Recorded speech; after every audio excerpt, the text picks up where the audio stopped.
Back a year ago.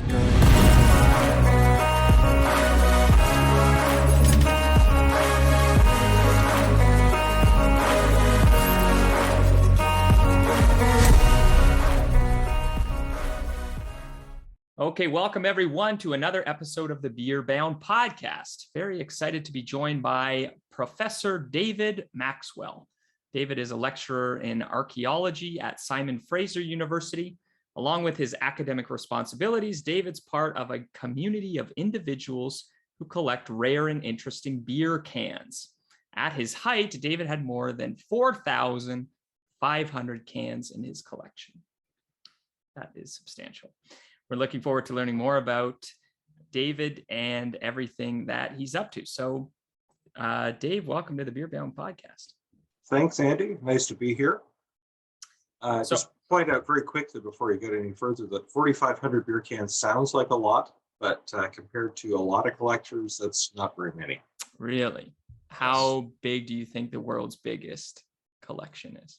When I met him, the individual who currently had it about 5 or 6 years ago, he had 88,000 different cans.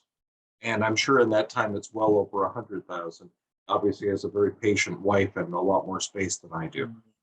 I suspect. Well, Dave, I gave a little bit of information about you, your academic background, as well as your passion for beer cans, of course. Can you elaborate a little bit on how you came to be in the academic world, your professional background, and a little bit more about your history? Sure. Yes, excuse me, I stumbled into archaeology as an undergraduate student, primarily because it fit my schedule and sounded interesting and would give me a credit towards my what I thought was going to be business degree. And I kept getting A's in archaeology and C's in economics, and thought there's something wrong here. So I switched majors, and after assuring my father that yes, you actually can get a job doing this, I went off to graduate school, and then here 14 years later became Dr. Maxwell and started working first of all as a consulting archaeologist. About probably 85 to 90% of all archaeologists in North America are consultants. And eventually managed to sort of backdoor my way into the academic world again, and became an instructor at SFU. Lecturer is like a teaching professor, basically. So I'm not required to do research as part of my job, and frankly, I teach so many courses I don't have time for them. Literally finishing up my 4th new course in the last 4 semesters right now, so it's been busy. So that was my passion. I've always been a collector of things and an acquirer of things, and end up winding with far more of most objects than I think I really need, but it's just in my nature. So as a little kid, I collected bottle caps. Didn't matter what they were. Just, I think because they were shiny, I liked them. So I had a whole bunch of them, and found out that my friend down the street also had a whole bunch of bottle caps. He had the advantage of a father who drank beer. My dad did not drink beer at all. So he had, in those days, Heidelberg was one of the big beers out here in Vancouver, and it was what his dad liked, and it had these gold caps. So he would take out his cap collection, and it looked like, it was all shiny gold. So sort of moved in that direction. A few years later, he decided we should collect bottle labels. Soak the labels off bottles, and discovered that that's pretty much impossible. You can't get them off without destroying them. So we thought, well, let's just keep the whole bottle. I remember having my parents had a place in Washington State, so we would go down there on the weekends, and I thought, well, there's cans here, so I started picking up cans to add to the bottles. And, before you knew it, you had a dozen different cans, and it just sort of blossomed from there. And eventually, a few years later, discovered there were other people who collected these, because like most collectors, I started off with the mistaken belief that only I did this. And I've talked to countless numbers of collectors who've told me the exact same story. That they thought nobody else in the world collects beer cans. That's crazy. And you find out, oh, there's thousands. In the 70s, it was actually a big fad. Thousands of people were collecting cans. So I joined the ranks eventually of the Beer Can Collectors of America, who changed their name a few years back, and I can't remember why, but it's now the Breweriana Collectors Club of America. And rapidly expanded my what I thought huge collection of 292 to about 1,200 in the span of a year, and it just kind of exploded after that. And a few years ago, my wife and I moved into a townhouse and decided there's not enough room for 4,500 beer cans here. So I need to do something about this, and quickly decided the simplest solution was to just get rid of the ones that I didn't want by taking them to the bottle depot, because as a longtime collector, I know which ones are valuable and which ones aren't. And those ones were not worth the trouble of trying to sell on eBay. It would have been just an utter waste of time, very little reward for it. So culled it down to about, I don't know, 1,500, 1,600, something like that. And that's where it stands now. As a researcher, I was asked as a grad student to give a talk about the history of the beer can. And I think mostly because the professor at the time just wanted to have the afternoon off and let a grad student talk.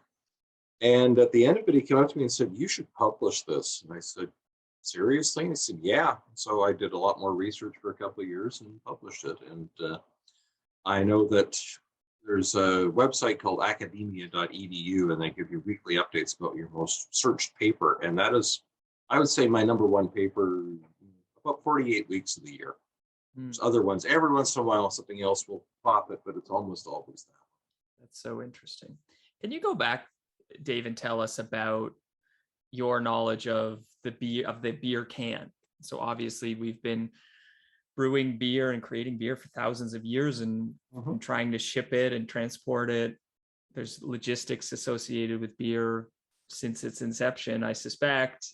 The beer can, where did that come from? When did we start putting beer in cans? The first attempt that I've ever read about, and I've never seen I've never seen any firsthand primary information on this, but the first attempts were early 20th century, like I think for 1909, something like that. Somebody tried putting beer into a can, and the problem was, of course, that the can just exploded, because soup cans, that sort of thing, steel cans like that, are designed to handle up to about 20 pounds per square inch of pressure. And carbonated beverages produce almost 100. So the technology just wasn't there.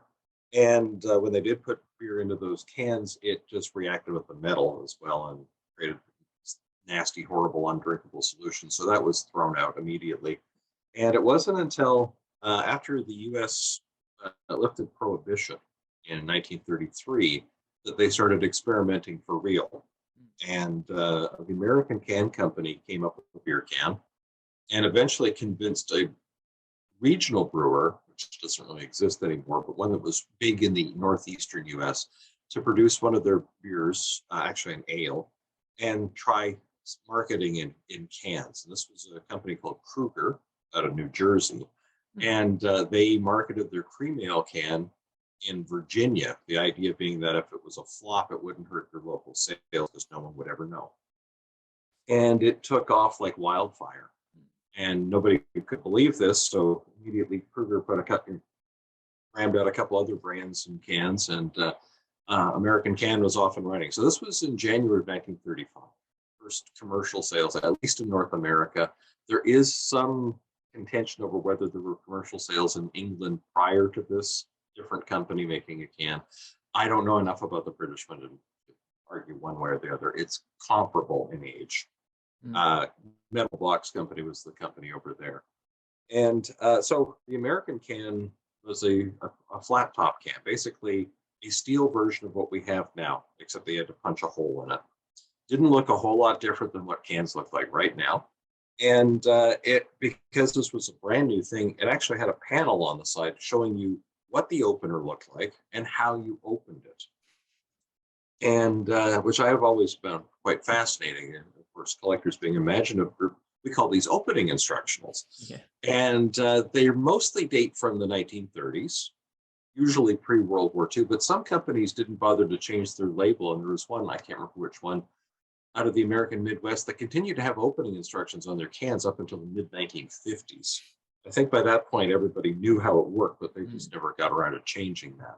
So you had a lot of different variations of what the panels looked like, showing you how to open it and stuff like this. So not to be outdone, the Continental Can Company thought, hey, we're missing out on this. This is going to happen for real.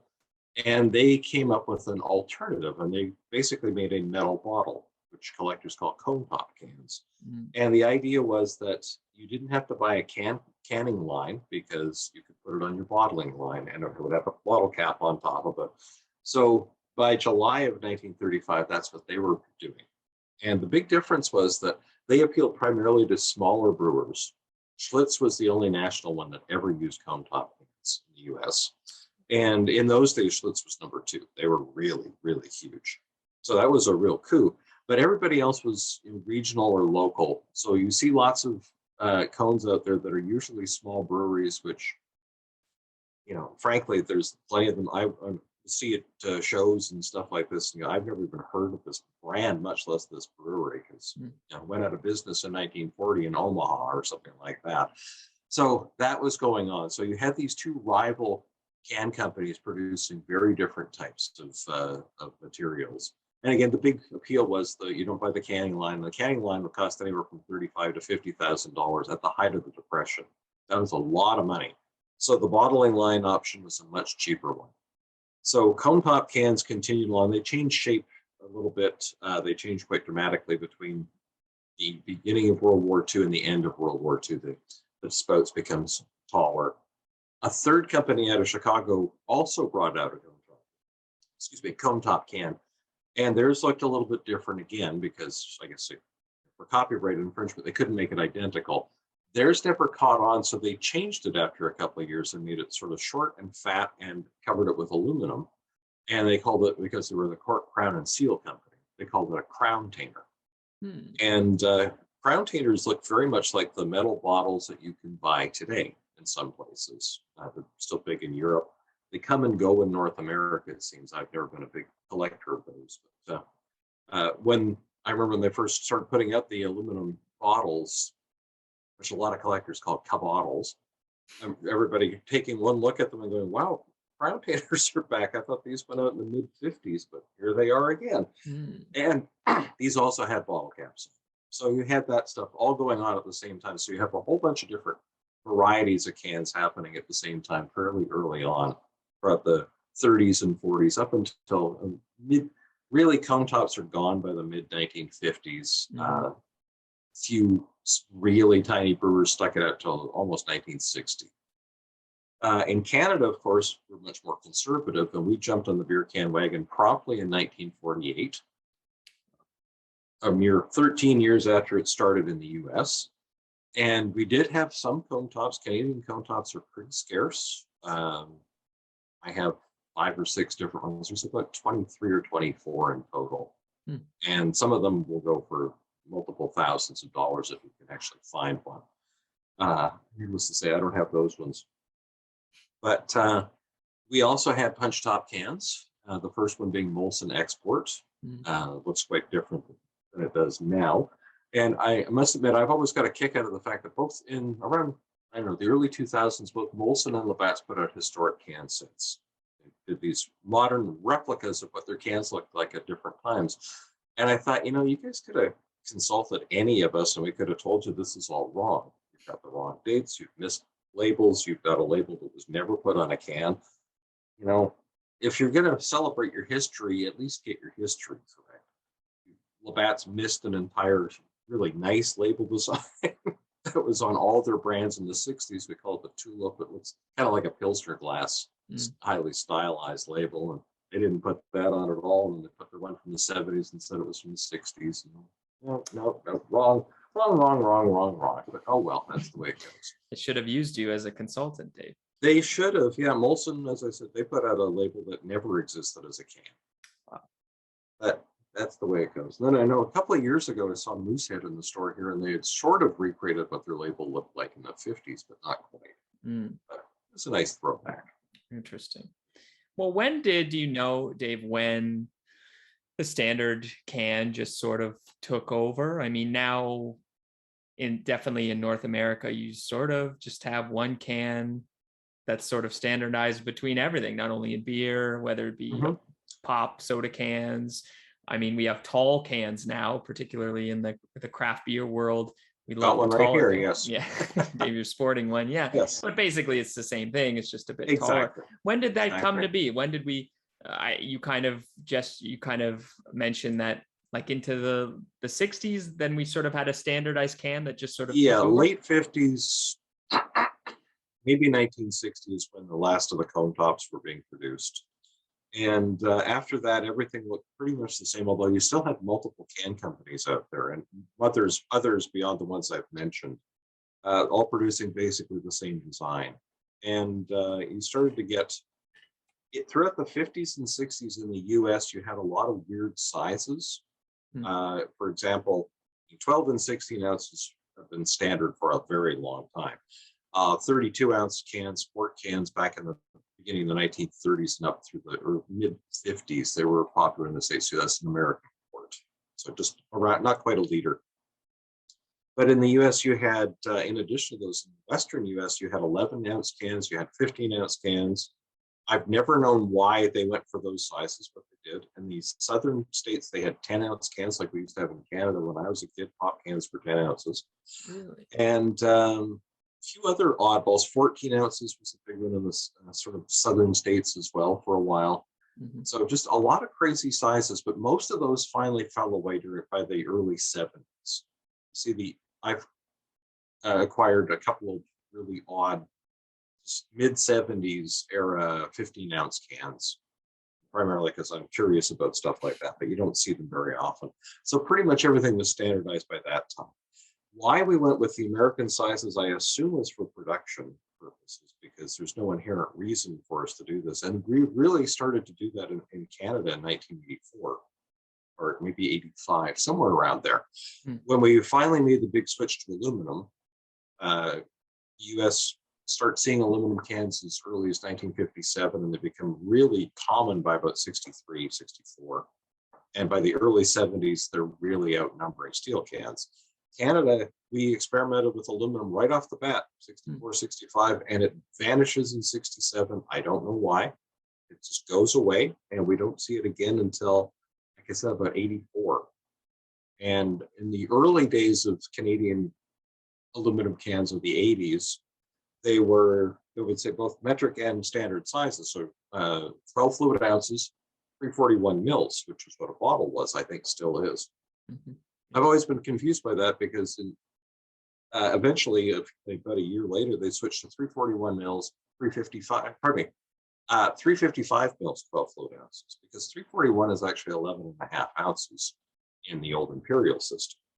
And I've always been kind of confused by that one, because older Canadian cans that I have that were sent into the States as imports will say that they're 11 and a half ounces now. It's the same size as all the other Canadian cans. So there was something screwy going on with that one. So that's where we got the standard. And I always found it really funny when you get the tall cans in Canada, 476 mils. I think, okay, I know that's 16 fluid ounces, which is an American pint. It's never an imperial pint, so I don't know why we're stuck with that size. Now we got some of the 500 mil ones that at least make more sense. That's right. There are some 500 mil, but by and large, most of them. Yeah, mostly they're the 476, which again, the US size. In the 90s, I think it was, Miller was being produced in Canada in 946 mil cans, which is 32 ounces US. It's an American quart.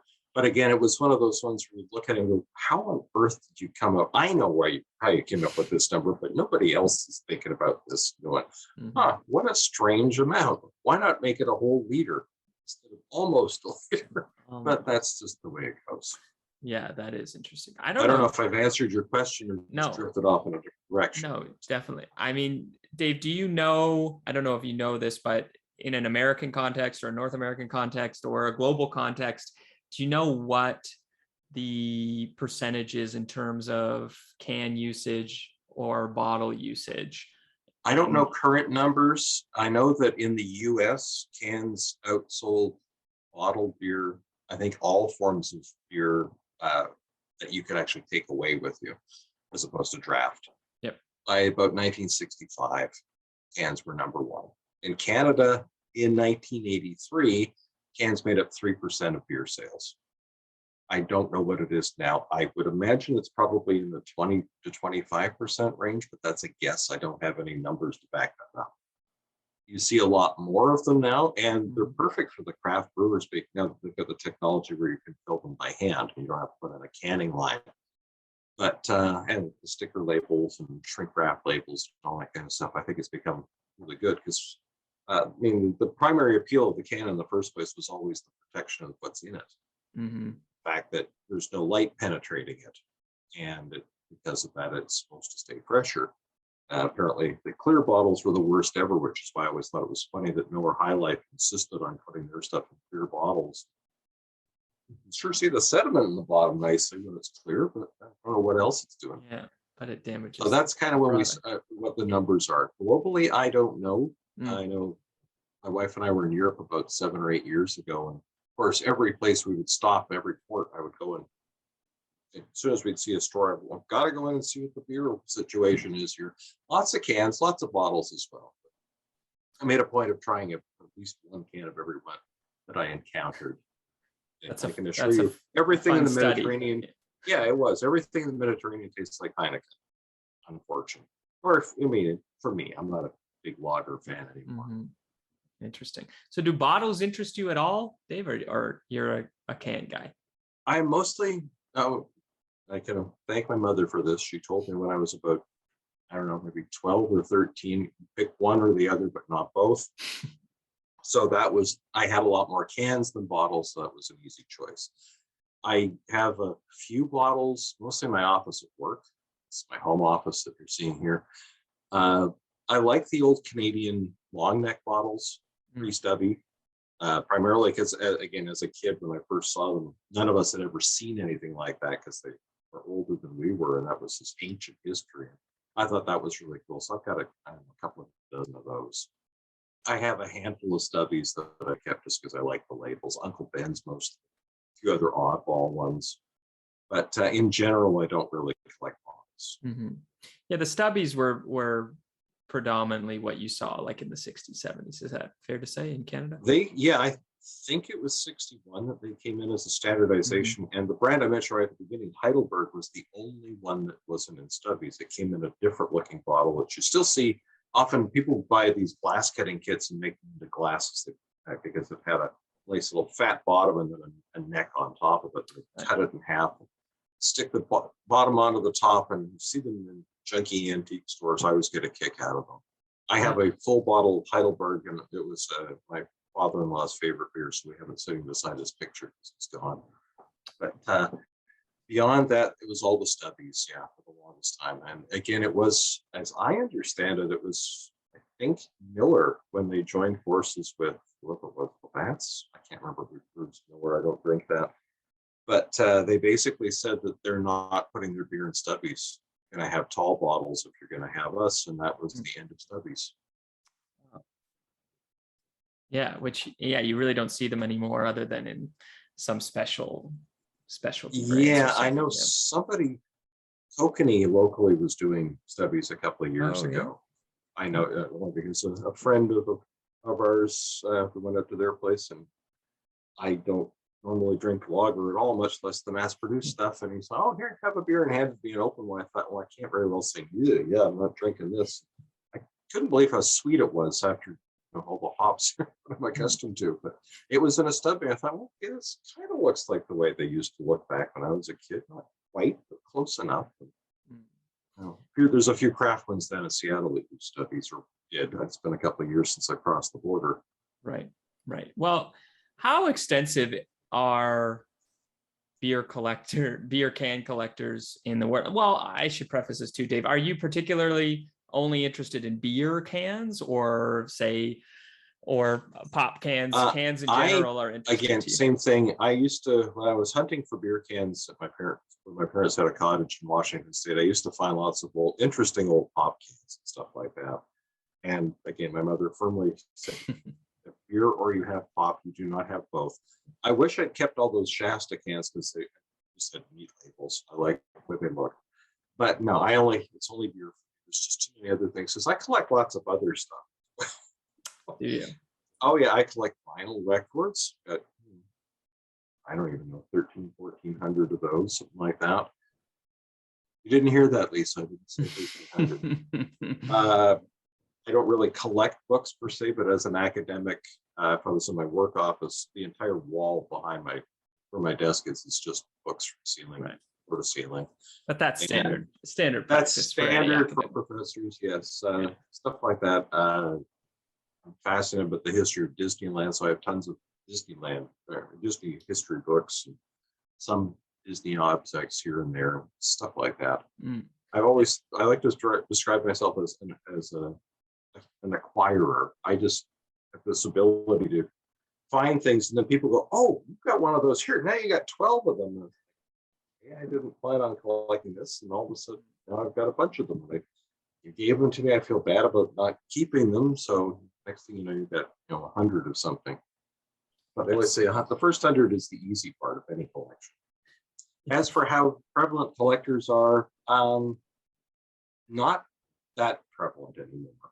It was a big fad. I did not know this when I started collecting in 1975 when I was a kid, but it was a big fad in the late 70s, beer can collecting. In fact, the Beer Can Collectors of America at their 1980, I think it was 79 or 80 convention, hosted over 2,000 attendees, like 2,200, 2,300 attendees, including guests, family members and stuff. The last one I was at about 5 years ago had 300 people at it. And I've only been to 3 of them over the last 20 years because they're usually scheduled when it's not really, usually the weekend after Labor Day. So for academics, my wife is a teacher. It's not a time when you go away. So I haven't been to too many, but every time I've gone, this business meeting, first order of agenda for the new president is always, how are we going to get more people into the club? And I think, well, once you know how to turn back the clock to 1977, you're not going to. I hate to say this, but it was a fad. Fads do not come back very often. When they do, they don't last very long. You've got a whole generation of people who don't have space for this kind of stuff. The labels are appealing, but if you're going to collect the labels, you put them in a book. Like stamps, stick it in the drawer. It doesn't take up a whole lot of space. So, it's fascinating, and you've got the whole man cave phenomenon and stuff like that. I think the other thing stopping people would be the price of anything old. Since the pandemic, as with every other collectible I've ever looked at, prices have gone through the roof. I was following some stuff at an auction just out of curiosity over the weekend. I had no intention of bidding on any of it. And my phone, it kept giving me warnings that the auction for this item is almost over. So I was getting them on my phone every few minutes. I said to my wife, "Oh, I'm just curious, want to see how much this one's going to go for." They're predicting it's going to go for between $80 and $100 US, and for $450 US. Wow. Prices are out of this world right now. And cans that used to bring in $20, I see this all the time on Facebook. People saying, "Why is this at $450 on an auction? This is not a rare can. It's not even in perfect condition. Why is this so expensive?" And I don't know what the answer is to that. But that's not a way to entice new collectors, I don't think. So here, this is a cool can. It's costs more than your first car did. Well, wouldn't that suggest that the market is hot, that people are interested if things are going for these high prices? I think it would. My guess is, though, that it's like everything else. It's probably the same guys buying this stuff who would normally have bought it, only for the last 2.5 years, they haven't gone on vacation or bought a new car. And they got all this extra cash, is what I think. This is my personal theory about what's going on here. I know one of the things I like most about when I have gone to convention is I feel young, is look around and go, wow, I'm only in my late 50s. Everybody else is a lot older than me. There are not very many young people getting into this hobby, which is what it needs. But it's, I think, unlikely to happen. It would be nice, but I'm not going to hold my breath about it. A friend of mine who collects, he's about my age, and he told me a few years back that he's looking forward to his retirement years for collecting. I said, "Oh, why? Because you can spend more time?" I said, "No, because everybody's got all the cool stuff will be dead, and their families will sell it off, and I can finally buy it." Well, yeah, there is a certain amount of truth in that, because it's not like these have an inherent value. Well, yeah, I guess they do. But would you say, Dave, that this is predominantly an American phenomenon, or North American, or there are collectors all over the world? Yeah. as I haven't had a chance to travel as much as I would like to, I don't know a whole lot of them. I've met some Australian collectors who came to the convention, and I know that they have a thriving club down there, but I don't know much about it. I don't collect Australian cans. There's thousands of them. And there are also members all over Europe and basically all over the world. There are people who collect these things. They do exist out there, but again, I don't think the numbers are that great. Mm. But then what are collectors really looking for? Could you shed some light on some very rare cans? Like what is your, like you mentioned, there's the label, but there's also the particular style of can, where it's from. Like tell us a little bit about what tends to happen, can that's worth a lot. Yeah. I think, is people start off collecting everything because that's the easiest way to do it. And once you start getting a fair number of anything, but especially cans, they take up a lot of space, then eventually you sort of go, well, I'm running out of room. What do I do?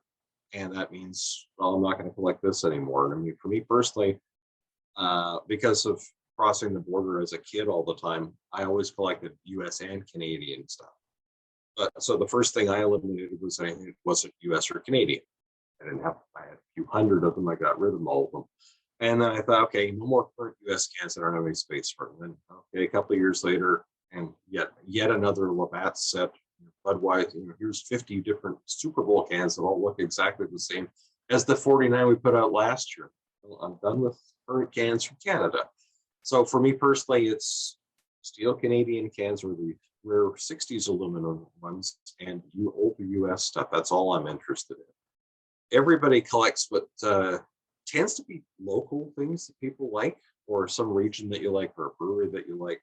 I know, for example, where I am in Vancouver, if we were to go down to Seattle and meet the guys who collect in that area, they're mostly going to be interested in cans from Washington State and other collectibles from Washington State. So old Rainier and Heidelberg and stuff like that out of the US. And, cans like that, depending on what it is, some of those will go up into the several $1,000s range. A few years ago, I was at Canvention in Florida with my wife, fiance at the time, and took her into the trade floor on the last day when they could allow everybody in. And I said, took her to the back of the room. I said, this guy's a professional dealer. This is what he does for a living. Pick any can and just ask him about it. So she said, well, that one's pretty. He says, oh, you've got good taste. That's 7. And she said, that's 7. Oh, I'll buy it for you. And I said, ask him how many zeros come after that 7. And he's like, 3. That's $7,000 for that can. You do have nice tastes.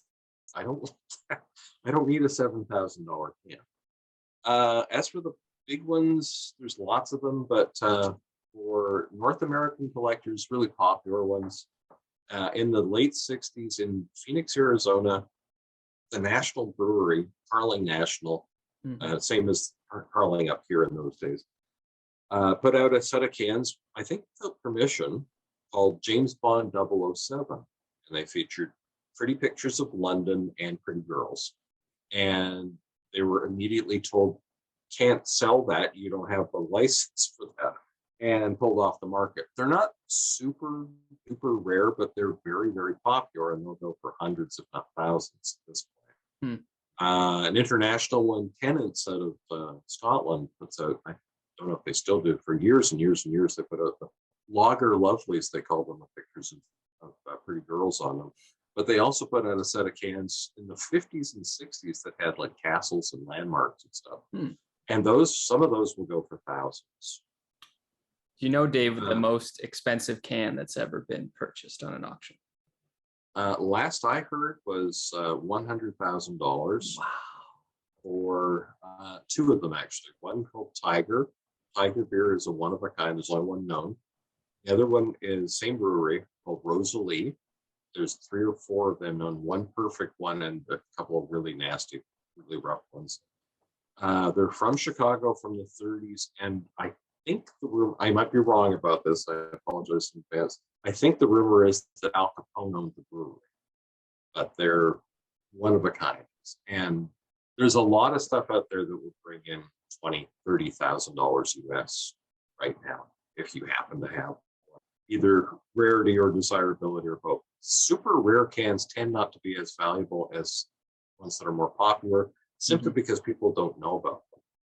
You might come up with a really oddball variation that nobody or very few people have ever seen, and nobody realizes just how rare it is. And the reason for that is that breweries didn't keep records of this stuff at all. So the can companies did, and I've never actually met them, but a few years back, I bought a book self-published by another collector about cans with opening instructions on them. And what he'd done was he'd gone back through the can company records and traced down all the label changes that actually required changes to the plates that they were using to print from. And it's an unbelievable piece of work. The book is about 3 inches thick. I remember paying like $120 US for it, and he phoned me when I ordered it. We had a nice chat, and he said, I'm doing this. He said, this is a labor of love. I make $2 off each copy. But full-size color photos, actually larger than life-size color photos of everything. Saying, this design change happened on January 27th, 1938. That sort of level of detail, it's phenomenal. Most of the time, you're kind of guessing. I've gotten a lot of practice. I'm pretty good. I can usually guess within about 5 years when a can was produced. But this is a whole other level. Of course, it requires really clean cans where you can read 4-point fonts and stuff. Yeah. Well, what about in your collection, Dave? Do you have a piece de resistance, a favorite of yours, or do you have a few favorites? Oh, I've got lots of favorites. I love the old Canadian cans. I've got some nice 50s era Labatt's flat tops and Molson flat tops and stuff like that. I'm a big fan, having grown up in BC, of the old Uncle Ben's brewery stuff. So especially he put out the Uncle Ben's malt liquor cans where he's wearing a fake beard. It looks really cheesy. But he put out a couple of other ones, including one called High Life. He liked to borrow brand names from other companies. And it's just a very nice can. And there was another one, the bottle is beautiful, called Pilsner beer. And the can is just red and yellow with a tartan design and a Highland dancer on it. Couldn't decide what to call it. So it's called Pill Can. And then it's called Pill apostrophe Can. And then it's called Pilsner. I'm not sure exactly what order these came out in, but they're all late 60s, maybe 1970. And of course, having gone both working at Simon Fraser University and having gone to school there for my first 2 degrees, I'm a big fan of the Simon Fraser cans, which again was a tartan brewery brand, or Uncle Ben's brand that didn't last very long. I'm not sure if it was put out because of the university or not. I like to think it was, but I don't. Wow, so there was a Simon Fraser can. Actually, there's 2 very different ones and a few variations of those 2, including one that collectors are never sure about color variations because the question is always were they intentional or not. So there's the blue Simon Fraser can has all the contrast in yellow, all the contrast in red, and then there's an orange one. And the orange one is the question mark. Is it real or is it just somewhere halfway through the run of reds, we switch to yellow and there's a bunch of orange ones? There's lots of those. There's Rainier from Seattle back in the 1950s had their Diamond Jubilee, and they celebrated it for about 10, 15 years with these spectacular cans, all pastel colors, metallic pastels with cartoons on them and all sorts of wild figures. Nobody knows how many different ones there are because what they would do at the can company was like, okay, we've done our run of say 100,000 cans that are blue. Now we're doing red. So they just dump the red paint in. So you'd get a few hundred different shades of purple. And the big question is, okay, we know there's supposed to be a purple one, or we think there's supposed to be a purple one. Is how many variations of this are there? I don't have a huge collection of these. I have maybe 120 of them, something like that. And I've got lots of them where I say, okay, this one's a little bit, this one's more orange. This one's copper color. This one's moving towards red. And it's obvious that this is nothing more than the paint run. And that just makes it kind of fun. That's so interesting. Dave, on a macro question, what do you think it is about collecting that, like, is there a personality trait that you have that you are a collector, you think? Or do you think I we think all so. have this kind of need to are we all collecting, are we all collectors by a species? What is it, you think? I think it's a personality thing. I really do. It's something that for as long as I can remember, it's what I've done. I used to come home from school in grade 1 with my pockets full of rocks because I was collecting, for some reason, collecting rocks. I have no interest in geology at all. I took a course in it as an undergraduate. That was enough to kill any interest I ever had in geology.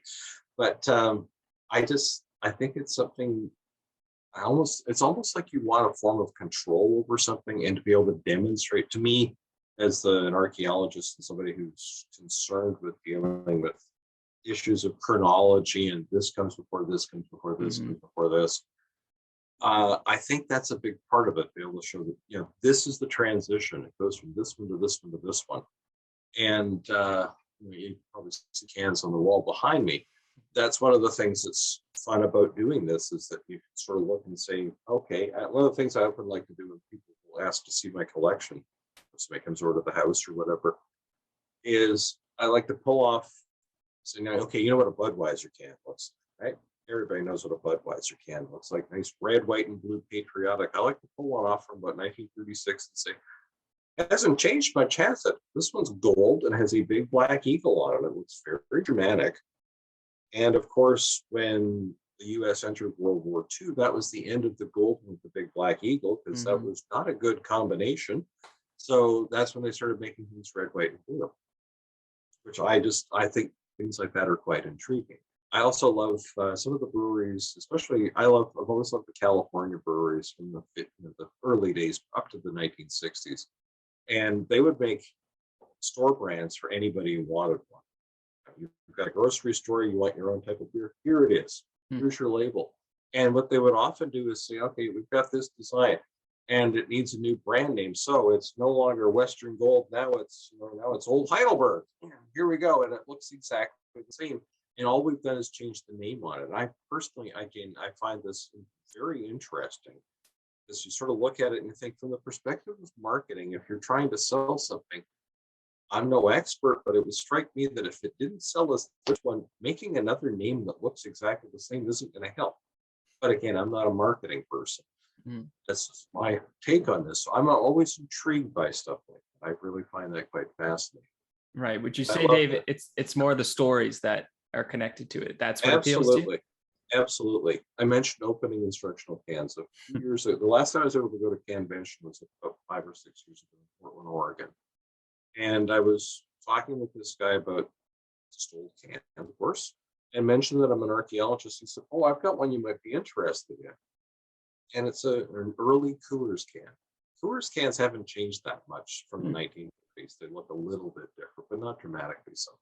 And what's interesting about it is, again, 1930s, Coors apparently thought that their clientele was smart enough to figure out how to open a beer can without instructions on it. And this can proves, I don't have it with me, but proves that they were quite wrong. I'll just demonstrate on this one, because there's a hole punched in the top and another one punched in the side. And look at this and think, okay, either this guy was shotgunning a beer the hard way in 1936 or so, or had no idea what he was supposed to do to open it. And sometimes you find things like this. What are you doing? What on earth was going through your mind, saying, I know, rather than punch a hole in the top, let's punch 8 holes in the side. Right in the middle. I'm lost. I don't know what you're doing here. There's got to be a reason for this. I mean, I get the early pull tabs would break off sometimes. You can punch a hole. I don't know. That makes perfect sense. But that's just perplexing. So again, it's the stories that I find fascinating. When you find a can someplace where it shouldn't be. The place I've mentioned my parents' place in Washington State a number of times. It was quite close to Mount Baker, which is a big ski hill and it's a volcano and everything else, and very popular tourist destination since the 1930s at least, if not before that. And hunting for old cans around there, my father found one back when I was a kid, and it was a local brand from Chicago, which is a long way from Washington State. And it's one of those same questions of, how did this get here? Think, okay, somebody probably drove out here to visit family. They drive up the mountain to see the mountain and had a beer that he still had with him from 3 weeks ago, and tossed it out the side of the window. And I found it, 40 years later, and it's intriguing to me to find stuff like that. Ask those questions. A friend of mine, another archaeologist who works in California, sent me a can one time. It was so rusty I couldn't read it, but it was one of the crown painters I mentioned, the short, fat cans, the alternative to cone tops in the 1940s. He said to me, I found this along the railroad tracks near my house. He lives sort of in the desert above Los Angeles. And I thought, wow, how did that get there? Because it must have been on the railroad, because crown painters, the furthest west anybody that I've ever heard of who used these things was located in eastern Texas. There's nothing out here. Near Los Angeles, you would have found this thing. I wish I could have cleaned it up to see what brand it was, but that wasn't an option at the time. How did it get there? Yeah, exactly. How did it get here? What made it wind up in this particular location? Do you know, Dave, when the standard what do you call it? The cap, like the standard, like every can has this thing?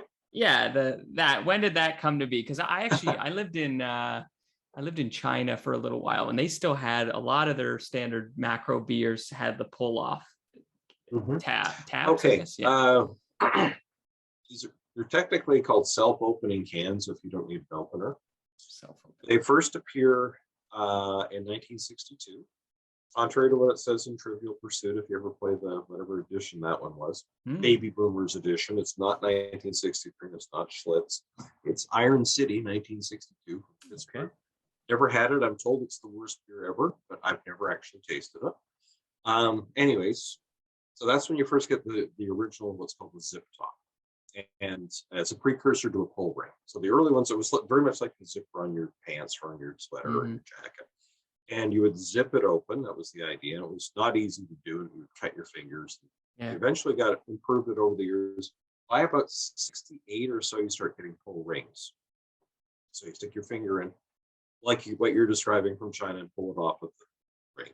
Yep. Those continued up until about 83, 84, somewhere in there, at least in North America.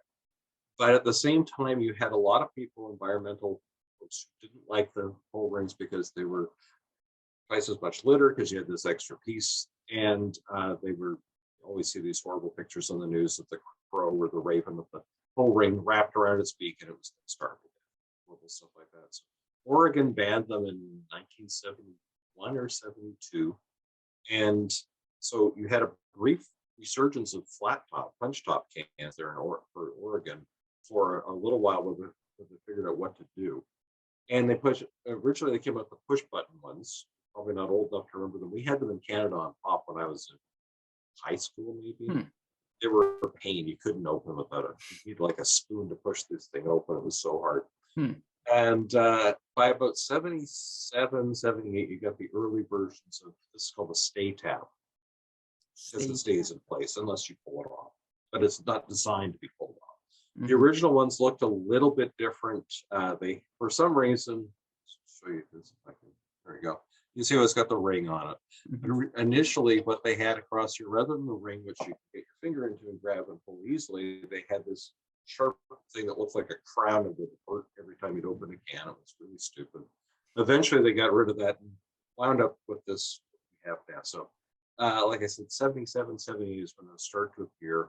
They really replaced everything in North America by about 83, 84. I remember seeing still some full ring cans around that time. And basically, it's gone through modifications, but nothing dramatic. No major changes since about that. Isn't that interesting that since the mid 1980s, there hasn't been a new invention? There hasn't really been any experimentation. Really, I mean, you see the color ones and stuff like that some of the brewers use, the other ones as well. But prior to that, they had a lot of experiments. There were one that had this like a foil strip that would peel off, and there were a whole bunch of little holes underneath it. I don't remember seeing that in beer cans, but it was quite popular briefly in like Coca-Cola cans and stuff like that. A bunch of other variations of that. but really hasn't changed that dramatically in the last 40 years or so. Interesting. So where do you see your collection going, Dave? Are you still, maybe your wife has an opinion on this, are you still very conservative in what cans you will take home and keep, or are you a bit more bullish? What does your collection look like nowadays? I probably added about 50 cans in the last 5 years. I would say I just don't have a lot of space, so I'm very picky about what I'm willing to add. I do occasionally keep, if there's a craft beer can that really appeals to me, I don't enter it into my official collection database, but I might keep it on the shelf. So I have a couple of those. I have a brewery here in Vancouver, Parallel 49, makes some very nice beers, and they put out one called Bodhisattva. And of course, growing up, I was a huge Steely Dan fan, and Steely Dan had a wonderful song called Bodhisattva. So when I saw this, I thought, I have to put this on the shelf. I have to have this one. Also, a few years ago, I was teaching a course on prehistory of the Americas, and was talking about the origins of agriculture here. Of course, maize, corn plays a huge role in that. And to this day, if you go to rural Mexico or some parts of Peru, there is something called chicha, which is a fermented maize beverage. It's kind of like beer. Yep. And I jokingly said, I can't believe none of the local craft brewers have tried this. And I swear the next day I go into the liquor store here and there's a bottle called Corn Hops from Parallel 49. I thought, that's a sign. I have to have that one. So that's in my office at work. But I don't know, if I find interesting cans, stuff that fits my criteria of being older Canadian or really old US ones, I'm happy to add them. But it doesn't happen very much. Prices blew up on eBay. I tried to buy a couple of things from a guy I used to buy cans from all the time. A year and a half ago, and Canada Customs kept sending it back to them for some unknown reason. And after 3 tries, I just said, screw it, we're done. I don't know what the problem is. I can't fix it. So 3 or 4 weeks ago, my neighbor, they were over on Vancouver Island visiting their in-laws, and she starts sending all these pictures from this junk antique store that they're in, somebody's old beer can collection. And she, want me to buy any of these for you? And I'm kind of looking at it's your standard late 70s collection. Junk. Where did that one come from? And a brief moment, it's in terrible condition, but a very rare can from Central California in the late 1930s. And so I said, if you can get that one, I'd be really excited. And she said, well, how much do you want me to pay for it? And I said, not over $20. And she texts back about 3 minutes later and says, how about 2? Yeah, I'll definitely go 2. Two sounds about right. Yeah. Yeah, that's hard to say no to. And about 4 or 5 years ago, we were up in the BC interior again. I love, the junkier the better. Antique stores are my favorite places to explore for all sorts of reasons. And we're in one in Vernon, BC, and my wife comes and says, I think I found a can for you, and takes me around the corner, and there's this 32 ounce U.S. quart cone top can from the 1940s, post World War II, pre-1950, from Philadelphia. It's in decent condition. It was $50. And again, it's one of those questions: how on earth did this get to send, sort of the BC interior? I like to make up the story that somebody coming home after serving in World War II stopped in Philadelphia and went, nobody's going to believe this if I don't bring this home. But I have no idea where it came from. I just know that it was one of those can't say no moments. Yeah, it's always fun to fantasize about maybe the story of certain things, because we really don't know, right? How on earth things end up in certain different places.